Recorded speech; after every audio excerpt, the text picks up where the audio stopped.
النهارده إن شاء الله هنتكلم عن أويس بن القرني. كان أويس بن القرني في مدينة اليمن.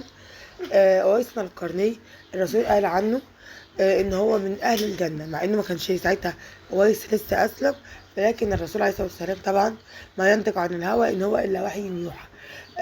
قال للصحابة إن هو من أهل الجنة، وكان بيوصفه لهم، فلما قعد وصفه لهم بالتفصيل فعرفوا إن سيدنا جبريل هو اللي بيقول له الوصف. فأويس بن القرني ده كان رجل شديد السمر. طب إيه اللي خلى أويس من أهل الجنة؟ أويس كان ليه ست كبيرة بس كانت كفيفة مش بتشوف. أويس كان بيرعاها. لما ربنا أنعم عليه بنعمة الإسلام وأسلم، وراح قال لأمه، أمه أسلمت على إيده. فكان أويس لما الرسول عليه الصلاة والسلام راح في حجة الوداع كان نفسه هو كمان يروح الحج. فقال لوالدته، قالت له روح. قال لها مش هيطيب ليا خاطر وانا اسيبك ودي انت في حالتك دي. قالت له ما هي ايه؟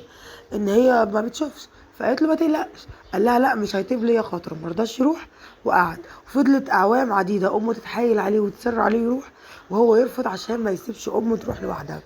فجه في مره صدفه ان كان عمه اويس في العمره، كان بيعمل اداء فريضه الحج. فجه مين؟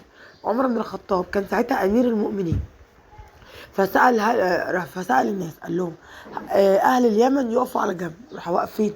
قال لهم طب قبيله مراد تقف على جنب. راحوا واقفين. قال لهم هل فيكم اويس بن القرني؟ راح الراجل قال له لا، بس ده ابن اخويا. راح قال له طب هو امه لسه عايشه؟ قال له اه. راح قال له ما كان اويس ليترك امه ويذهب الى الحج. فراح جه عم اويس، راح قصص الكلام على اويس وقال له هل يعرفني امير المؤمنين ويعرف ان لي ارعاها؟ قال له اه. انا استغربت من ايه من اللي هو قاله. فراح بعد كده ام اويس اتوفت. راح اويس. فجه عمر بن الخطاب قال هل فيكم اويس بن القرني؟ فراح اويس قال نعم انا موجود. فراح قال له طب وريني كتفك، لان اويس الرسول عليه الصلاه والسلام قال ان في علامه بحجم الدينار على كتفه لونها ابيض. هو اويس كان شديد السمر، العلامه دي كانت بيضه. فهو لما شافها قال له ان انت حقا اويس.